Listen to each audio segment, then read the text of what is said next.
say one. You say Georgia. One. Georgia. One. Georgia. Amazing. Thank you all so much for being here.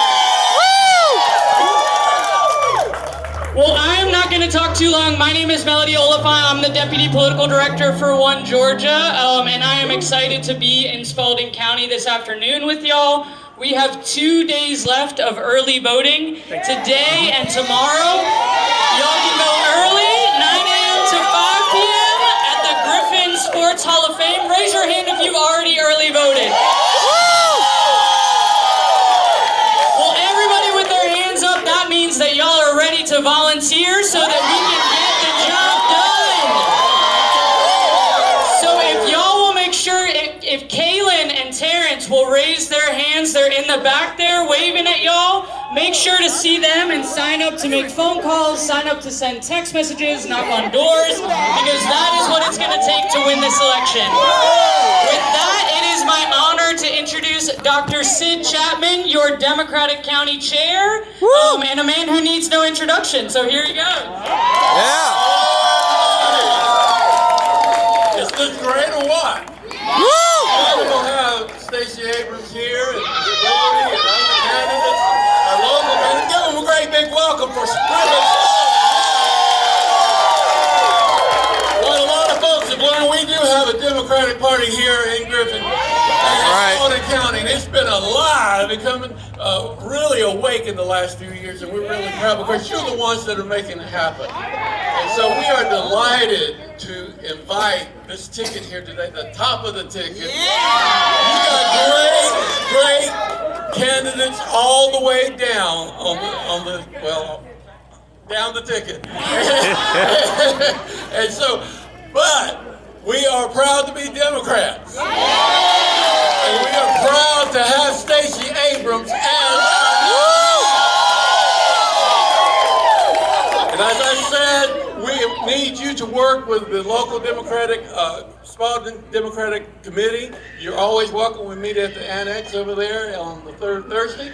So do come and keep your eyes open. Get on the list. But without further ado, who do I welcome? I'm going to welcome you guys. And you're going to have to wait a little while for Stacey, but you can keep cheering, okay? All right. But everybody welcome. Welcome, ma'am, to Griffin Spalding. You didn't know I just lived right down the street, did you? All right, thank you. Hello, Griffin. Are we ready to elect Democrats? Yeah.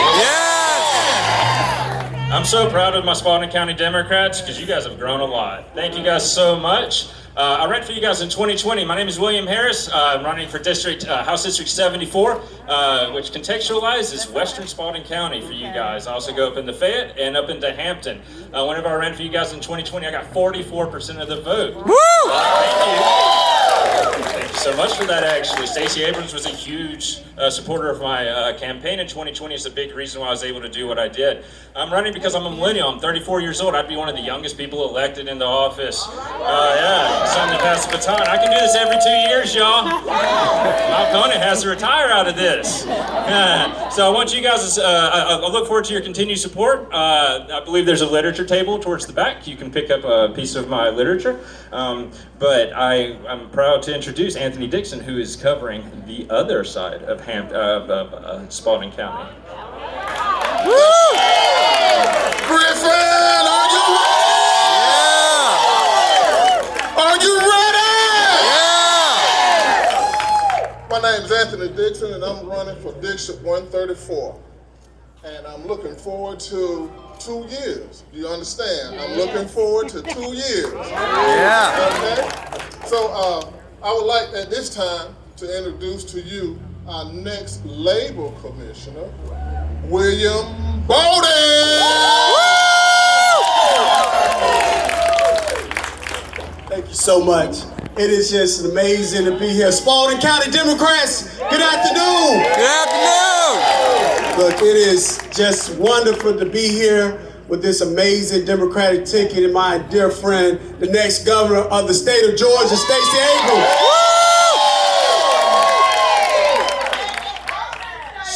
So I'm here this afternoon because I run to be Georgia's next labor commissioner. All right. Because we need a labor commissioner that cares about Georgia workers and working families. That's right. We all know too many friends, family members, co-workers, labor union members, church members, sorority sisters, and fraternity brothers and neighbors who lost their job to no fault of their own during the COVID-19 pandemic and couldn't get anyone on the telephone with the Georgia Department of Labor. That's right. Think about that. During a global pandemic, when workers lost their job to no fault of their own, the Department of Labor Commissioner was on this job but asleep at the wheel. We can't have that. We can't have that. As your next Georgia Labor Commissioner, the Labor Department is going to be accessible to all Georgia workers and to all Georgians in each part of the state, every corner of the state. I know the pain that Georgia workers went through because myself and other state legislators were taking the phone calls from Georgia workers because we became really de facto employees of the Georgia Department of Labor because they couldn't get anyone else on the phone, but they got their state legislators on the phone. And I heard the pain in the voices of our seniors who had to make the choice between whether they're going to pay for their prescription medication or whether they're going to pay their light bill because they did not get their unemployment check. Citizens, workers contemplating suicide because they don't know how they're going to pay their bills on Friday. We would not have that under my watch as the next Georgia Labor Commissioner. All right. I'm going to work with Governor Stacey Abrams so we have a call center set up. So when you call the Georgia Department of Labor, you get a live human being on the telephone that's going to give you the service that you deserve as a Georgia citizen. They're going to ask you, what do you need and how can I help? That's common customer service, and that's what I'm going to provide as the next Labor Commissioner. My dear friend was Labor Commissioner, the last Democrat to serve in that position, Michael Thurman. Yeah. When Michael Thurman was there, we had a global recession. Yeah. In 2007, 2008, the real estate market went pretty much belly up. But we had a gentleman down in Macon, Georgia on a Thursday who lost his job, no fault of his own. He applied and was certified to receive unemployment benefits. For whatever reason, the check was lost in the mail. CEO Michael Thurman, now then Labor Commissioner Michael Thurman, received that telephone call. And he said, I'm going to do something about this because right now this gentleman is going to be evicted tomorrow, on Friday, and it was Thursday. You know what Michael Thurman did? He sent one of his employees in a car by expressway down to Macon, Georgia, in a Georgia Department of Labor vehicle to hand deliver that check. So that young man was not evicted the next day on Friday. Think about that. That's servant leadership. That's what we should expect from all of our leaders. And that's what you will get in this statewide Democratic ticket. And so I ask you all today to get out and vote if you have not voted. But if you have voted, be responsible for 30 other people getting out to vote. Because think about it now. When President Barack Obama, who was here just last Friday, when he was on the ballot in 2008, when I woke up and saw my cell phone, I had, on that morning of the election, I had 6 missed calls, 4 missed text messages at 7:36 a.m. in the morning. William Butler, have you voted yet? And I was going to pick up my mother to go vote. But that's accountability, and that's what we need. Right now, 2 million people, over 2 million people have already voted. That's record numbers, but we got to do better. And we can do better with you all. So we need your time, your talents, and your treasures in these last couple of days of early voting. Because we have an opportunity to elect a Democratic Labor Commission that cares about Georgia working families, that's going to put workers first. But also I want to make sure that every Georgia worker has a living wage paying job. So you don't have to go from job 1 to job 2 to job 3 to make ends meet. You can have one job, making a living wage, having a pension, affordable health care, and a good quality of life. That's what I look to provide as your next Labor Commissioner. And we're going to get it done with everyone here. And I look forward to working with my dear friends in Organized Labor to get it done, because I'm very proud to be endorsed by Organized Labor, the Georgia AFL-CIO. I look forward to working with our worker organizations, our technical college system of Georgia, and also any and everyone that cares about Georgia workers. Because at the end of the day, we need to make sure that our citizens that are returning from incarceration have living wage paying jobs. We need to make sure our veterans that are returning from honorable service to our country have living wage paying jobs. We need to make sure our disabled workers have living wage paying jobs. We need to make sure our seniors have living wage paying jobs. And we need to make sure our next generation has living wage paying jobs. But Democrats, we need y'all. We need y'all to show up and show out at the polls and get us elected up and down the ballot on November 8th so we can take care of workers and citizens across the state of Georgia. So let's get it done on November 8th. Let's get it done, Democrats, and we got to get out and make it happen. Thank you. And now I have the distinct honor to bring up a legend in labor and also workers' rights. And she is a champion as the president of the largest organization of pro-choice Democratic women. My dear friend, LaFonza Butler, she's here with us today from DC.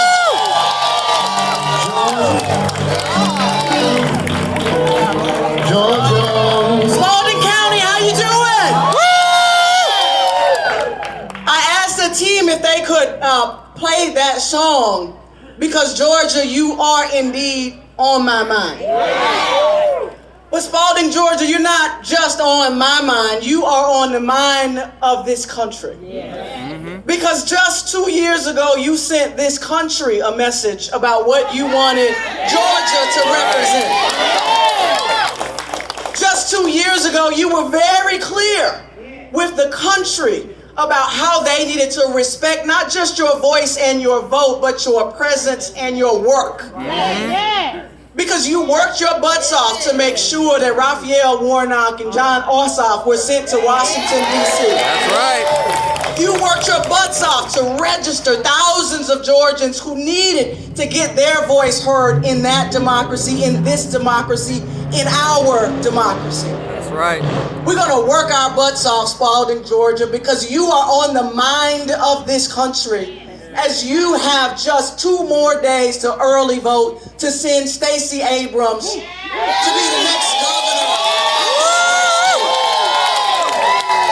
And by doing that, Spalding Democrats, you will continue to send a message, not just here in Georgia, about what kind of government you want, need, and most importantly, deserve. You will be sending a message across the country about what kind of government we indeed want, need, and deserve. Because Stacey Abrams has not just been talking about it, brothers and sisters, she's been about it.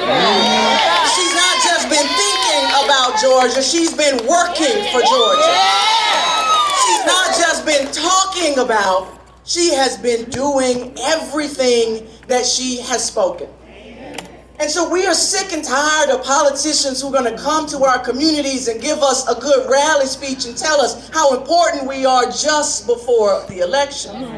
We want to make sure that we are electing politicians, public servants, servant leaders, who care about our communities, not just 2 days before the election, but who care enough to pay the health care bills of 68,000 Georgians when she's not on the ballot. We want to elect politicians, public servants, servant leaders who care enough about the state of Georgia to register hundreds of thousands of new Georgians when she's not on the ballot. We care enough. We want to elect politicians, servant leaders, public servants who care not just about themselves, and frankly, not just about us, but who care about our children and our grandchildren and the future of this state and of this country. As Spalding, Georgia Democrats, we have the opportunity to elect a leader just like that here in the next 2 days that's left in early vote, and to do it loud and proud on November 8th when we show up. Now, I saw everybody out here has already early voted. Is that right? Yeah. So you heard the labor commissioner candidate talk to you about how I spent 20 years in the labor movement. And so I am the organizer that never leaves a stage, does not put down a microphone without giving an assignment. So Spalding, Georgia, you've already early voted. How many of you know 5 people who have not? 5? Are we? So you don't know 5 people that haven't voted? Yeah, you know 5 You people. mean to tell me everybody you know has already voted? Okay, all right. So we gonna speak truth out now here now, Spalding. We know 5 people who have not already voted. That's right. I'm not gonna give you a big assignment like 30. No. Just 5. Okay, just 5. Just 5. Because if each of us just do 5, if each of us just do 5, we will send a message to Brian Kemp and every other Republican across this state who has said that our children don't deserve a bright future, who has said that our education system is not worth investing in, who said that our teachers don't deserve quality pay, who said that our workers don't deserve a living wage, who have said that women and girls in this state don't deserve the right to make decisions about their own body. If we just do 5, just 5, all we need is 5. And so I know y'all didn't come out here to hear, I know y'all didn't come out here to hear from me, but I know that you all are gonna commit to do 5 more. 5 more. Because what you really want and why you really came out here is to hear what the next governor of Georgia is prepared to do on behalf of you and on behalf of your families, on behalf of the future of this great state. So Spalding Democrats, thank you so much for allowing me to be here. Thank you so much for committing to do your 5. But most importantly, thank you so much for sending a governor like Stacey Abrams to be an example for the rest of this nation. Spalding Democrats, I give you your next governor, Stacey Abrams. Thank you. It's Spalding County. Good to be back. Thank you to Chairman Chapman. To William, love you too. Thank you to William Harris and Anthony Dobson. Thank you to my friend and your next labor commissioner, William Bodie. And help me welcome back to our state of Georgia, LaFonza Butler, the president of Emily's List.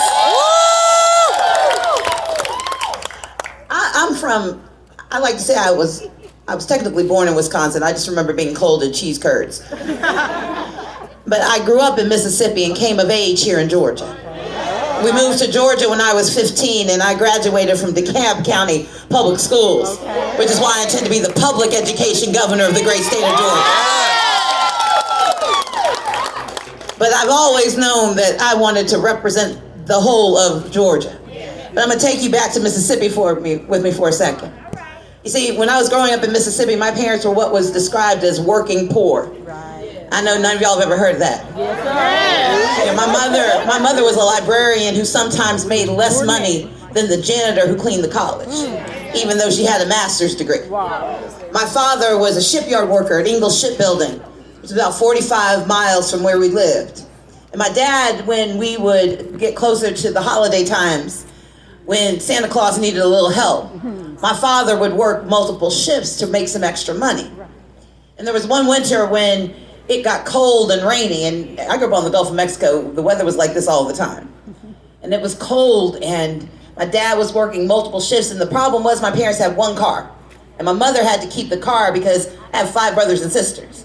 So my mom had to have the car to move us around, and so my dad would carpool to work in the morning. He would go with Mr. Luther. I'm sure the man had a last name. I don't know what it is. And he would come home at night. But on the days where he had to work multiple shifts, when he was working that second and third shift, my dad had only one way to get home. He had to hitchhike. He had to hitchhike 45 miles, hoping that someone was leaving work the same time he was, hoping that somebody driving along Highway 90 in Mississippi was kind enough to pick him up. And there was one winter night, it was cold and it was raining, and he called my mother from a payphone and said, Carolyn, nobody's helping me out tonight, so it's gonna be a while. My mother couldn't go back to sleep. You see, she knew her husband was out there by himself on a cold, lonely Mississippi highway, which is the beginning of every bad blues song you've ever heard. And my mother said she just couldn't go back to sleep, so she came and woke us up. She woke up my older sister and me, and she said, go get your brothers and sisters, we're gonna go look for your father. So we get in the car and we start driving down Highway 90 down the beach. And it's cold and the wind and rain is hitting the windshield. Andrea's looking through one window, I'm looking through the other. And Andrea sees him up ahead. My mom pulls over on the side of the highway. My dad gets in the car and he is cold and he is shivering and he is wet and in his shirt sleeves. And my mother looks at my father and says, Robert, where is your coat? And my dad said, oh, I gave it to a homeless man on the beach. Well, look, we thought my dad was about to go live with that homeless man because you don't give your coat away. We each had one coat. There was no extra money for another coat. So Andy and I look at each other getting ready to say goodbye to my father for the rest of our lives. But my mother just smiles at him. And she leans over and she turns up the heat in the car and turns the car around and we start heading home. And now Andrea and I are convinced we have witnessed a Christmas miracle in our car because my father is still with us. Andrea looks at me and I look at her and she's like, what do you think happened? Why isn't she mad? I'm like, I don't know, you're older, you ask. So Andrea leans forward and she says, Daddy, why would you do that? Why would you give that man your only coat? And my father turned and looked at us and he smiled and he was still dripping a little bit, but the smile on his face was like sunshine. And my dad said, look, when I came upon that man on the beach, he was alone. And I knew when I left him there, he would still be alone. I gave him my coat because I knew you were coming for me. Spalding County, I am coming for Georgia. I am coming for our children who need education from cradle to career. I am coming for our family members who need health care. When this governor lets a hospital shut down, I will be the governor who opens them back up. I am coming for our veterans who need access to health care and for our seniors who need a little bit more. I am coming for affordable housing in the state of Georgia. When this governor shuts down the rental eviction portal, when he says, I will not assist you, I'm going to take our $400 million and put it in your pockets and put it in our housing because we don't need to have homeless people in Georgia when we've got plenty of money to make it so. I am coming because I will expand Medicaid in the state of Georgia and give 500,000 Georgians access to health care. We will not lose 6 hospitals under Governor Abrams. We will have people who have the health care they need. I am coming to make sure you can make a good living in the state of Georgia, that you're not working 2 or 3 jobs just to make ends meet. I am coming so that our small businesses have the resources they need instead of a governor that likes to go big game hunting. I'm coming for our small businesses to put money in your pocket and opportunity in your communities. I am coming for a Georgia that is ready for leadership. I am coming for Spalding County.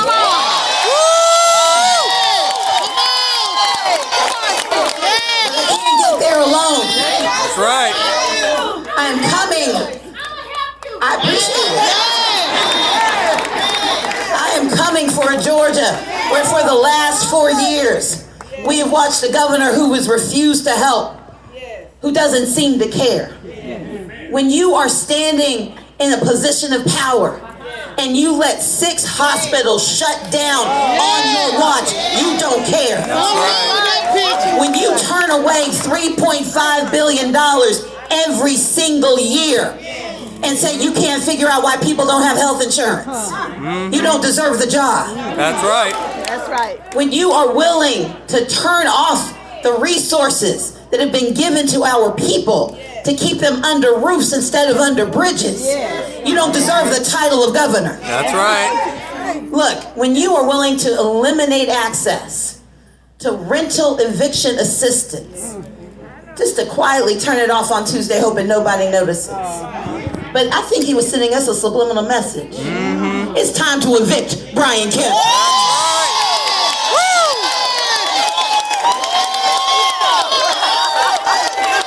We deserve a governor who believes in us, who sees us, and who serves us, and not just a couple of weeks before election time. We deserve a governor who understands that if we are stronger together, we go further together.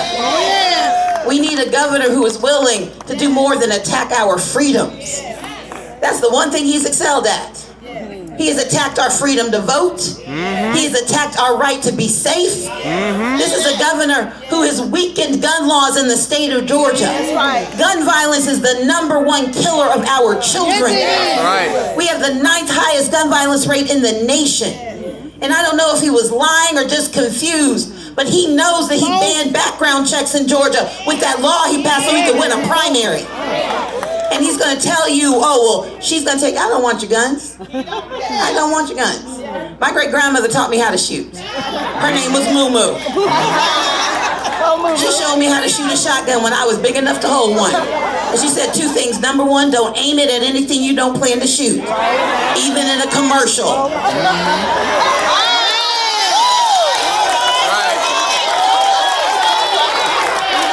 And #2, she said the person holding the weapon is the one responsible.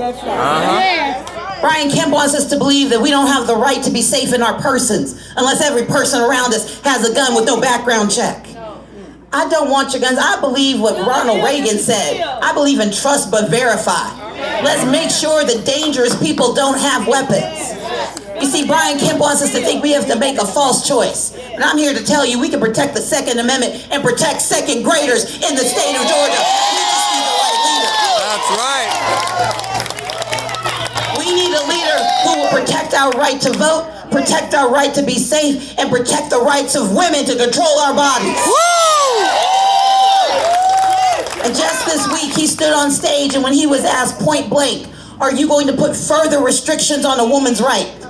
He said, well, it depends on what y'all ask me to do. But he was caught on a hot mic saying that he was willing to think about getting rid of contraception. He was caught on a mic saying that he would consider an action that would make it harder for women to use IVF. We know the law of Georgia says that law enforcement may be forced to investigate women who've had miscarriages and other pregnancy losses. And instead of taking the time on that stage to say, I'm sorry I did wrong by these women, this is the governor who said that Herschel Walker was entitled to his personal life, but the women of Georgia are not. I want to know what the difference is other than the equipment.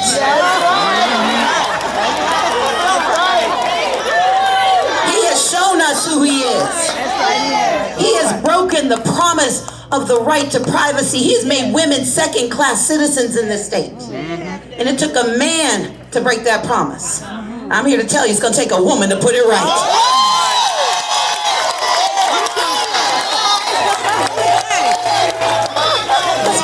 Spalding County, we are 5 days away from destiny. We are 5 days away from victory. And I love my friend William Bodie, but I agree with my friend LaFonza Butler. We're going to put 5 on it. Now, I want y'all to understand all the things I said we need to do, like paying our teachers a starting salary of $50,000 and giving our educators an $11,000 pay raise. We've got the money right now to do this. Investing in our veterans, we've got the money right now to do this. Making technical college free in Georgia again. The money to do this. We've got the money to make sure that if you want access to higher education, even if you're a C student in Georgia, finally you'll be able to see your way to college. But we can't get there unless we understand what we've got already. We've got $6.6 billion sitting in our bank accounts. It's the best Powerball Georgia's ever had. But as LaFonza told you, I need each of y'all to put 5 on it. Put 5 votes on it. Everybody raise your hand, put 5 on it. So 5 on it. I need you to find me 5 votes over the next 5 days. If y'all put 5 on it, we are going to change the future of Georgia. If you put 5 on it, we will multiply the people in this square and we will win this election. That's right. If you put 5 on it, our children will have a future that they can count on. We will invest in education, in healthcare, in housing, and making a good living. And you don't have to raise taxes. You just have to raise your expectations of your leaders. That's Put 5 on it and we can get this done. And so I need y'all to sell me something. If you want more, say more. Say more. More. If you want more money in your pocket, say more. More. If you want more opportunity in your community, say more. More. If you want more freedom in your lives, say more. More. If you want more for our children, say more. More. For our seniors, say more. More. For the disabled, say more. More. For our veterans, say more. More. For our teachers, say more. More. Say more. More.